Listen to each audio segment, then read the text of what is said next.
different types of soil can affect your foundation in a few different ways. It just depends on what part of the city you live in. If you're on a hillside where you're sitting under a lot of rock, where the ground doesn't move quite as much, or generally in the Kansas City area or this region of where we live in the Midwest, we have expansive soil, expansive clay. The ground is always contracting, or I always like to say it's breathing in a sense. We get all 4 seasons here in where we live.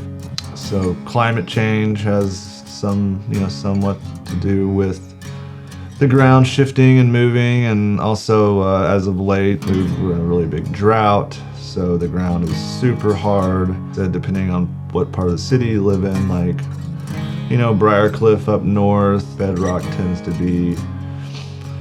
can be really deep, as opposed to in the city is on average between 5 and 15 feet. Places where you go closer to the Kansas River, bedrock tends to be a much deeper because of the way the things have built up and the towns that are built around the rivers. Warning signs to look for, obviously, is if you are seeing foundation cracks. I always say this is Kansas City. We all have something. We all have a foundation crack. We have a slab that's shifting and moving, whether it's a driveway or a basement slab or a garage. Doors start not being able to function properly.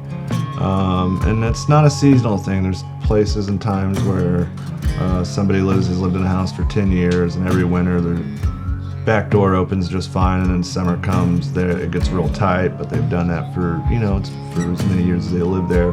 It's usually stuff to keep an eye on is, if you see a foundation crack, or if you're noticing if you're getting water intrusion through cracks.